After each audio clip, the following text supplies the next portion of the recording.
మీరు అన్నట్టు గురువు గారు ఇప్పుడు కర్మ గురించి మీరు 3 పదాలు చెప్పారు. ఆగామి కర్మలు, సంచిత కర్మలు, ప్రారంభ కర్మలు. కానీ మనం తరచూ ఒక మాట అయితే వింటూ ఉంటాము, ఇవాల్టి మన కర్మ రేపటి మన భవిష్యత్ అంటాం కదా. నిజమే. మరి కర్మలో మంచి కర్మ చెడు కర్మ 2 ఉన్నాయి. అయితే మరి ఈ కర్మ ఫలితం అనేది ఎప్పుడు అనుభవిస్తాం? ఈ రోజా, రేపా, లేదంటే అసలు ఉందో లేదో తెలియని మరో జన్మలోనా? కొన్ని ఇమీడియట్ గా ఫలితం. ఇప్పుడు ఆకలి, విపరీతం ఆకలిగా ఉంది. ఆకలిగా ఉంటే భోజనం చేసాం, ఏదో బ్రేక్ఫాస్ట్ చేసాం, భోజనం చేసాం, వెంటనే ఆకలి తీరింది, ఫలితం వచ్చింది. ఎగ్జామినేషన్స్ రాస్తాం, రాసి అబ్బాయి వచ్చారు లేదా అమ్మాయి ఎగ్జామ్ రాస్తుంది. 2 నెలల తర్వాత సాయంత్రానికి ఆ ఎమ్మెల్యే గారు ఎవరో అక్కడ మినిస్టర్ గారు సీడీ రిలీజ్ చేస్తారు, చూసుకుంటారు, ఓ ఫస్ట్ క్లాస్ అంటారు. కొంతమంది పోతుంది అంటే 2 నెలల తర్వాత వచ్చింది. అలాగే కొన్ని కర్మలు ఇమీడియట్గా ప్రభావం చూపుతాయి, కొన్ని కర్మలు జన్మాంతరాలకు ఉంటాయి. కొన్ని 5 నెలలు చూపించవచ్చు, 8 నెలలు చూపించవచ్చు, 2 సంవత్సరాల తర్వాత చూపించవచ్చు, 15 సంవత్సరాల తర్వాత చూపించవచ్చు. కనుక ఇవన్నీ జాతకాలలో ఏమిటంటే మనకు దశలు ఉంటాయి. ప్రస్తుతం ఏదో ఒక దశ నడుస్తుంటారు, రాహు మహాదశ అని.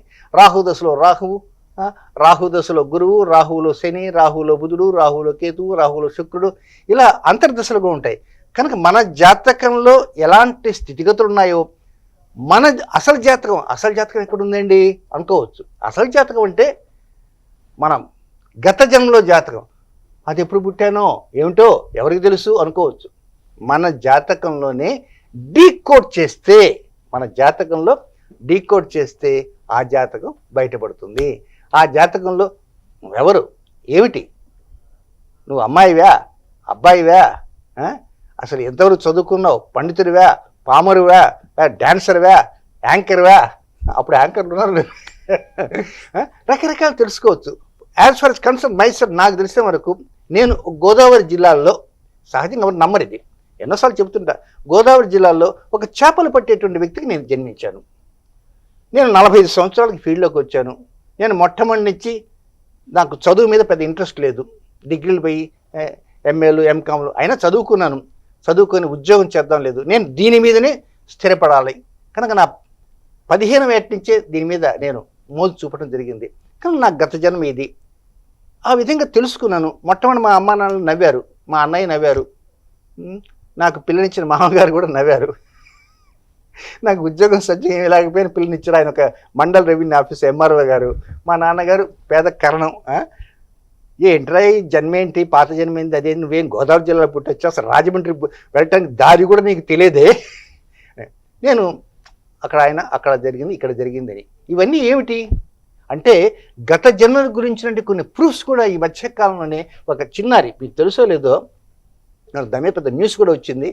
గత జన్మలో ఫలానా ఇంట్లో కోడలుగా ఉందని ఆ అమ్మాయి ఇప్పుడు వచ్చినంత మా ఆయన ఇక్కడ ఉన్నాడు, 160 రూపాయలు ఫలానా చోట దాచిపెట్టామని చెప్పిపోయి తీసింది అమ్మాయి. అవును. కనుక ఇలాంటివి అద్భుతమైనటువంటి ఘట్టాలు ఉన్నాయి. అంటే ఇప్పుడు ప్రతి వాళ్ళు వచ్చి నేను పోయిన జన్మలో కుక్కన, కోడిన, నక్కన, జింకన, దొంగన, ఇవి కాదు మనకు కావాల్సింది. మీరు ఎవరైతే అది వేరు, కానీ ఇప్పుడు మీరు అనుభవిస్తున్నారు అంటే మీరు అనుభవించే ఏమిటి సమస్యలు ఉన్నాయి. ముందు ఫైనాన్స్ ప్రాబ్లమ్స్, ఆర్థిక సమస్యలు, నెక్స్ట్ ఆరోగ్య సమస్యలు, ఆరోగ్యంగా ఉండాలి, నెక్స్ట్ ఆరోగ్యం బట్ట గృహ సమస్యలు. డబ్బు ఉంటే అన్నీ వస్తాం కూడా, కానీ డబ్బు ఉన్నంత మాత్రం ఆరోగ్యం కూడా రాదు.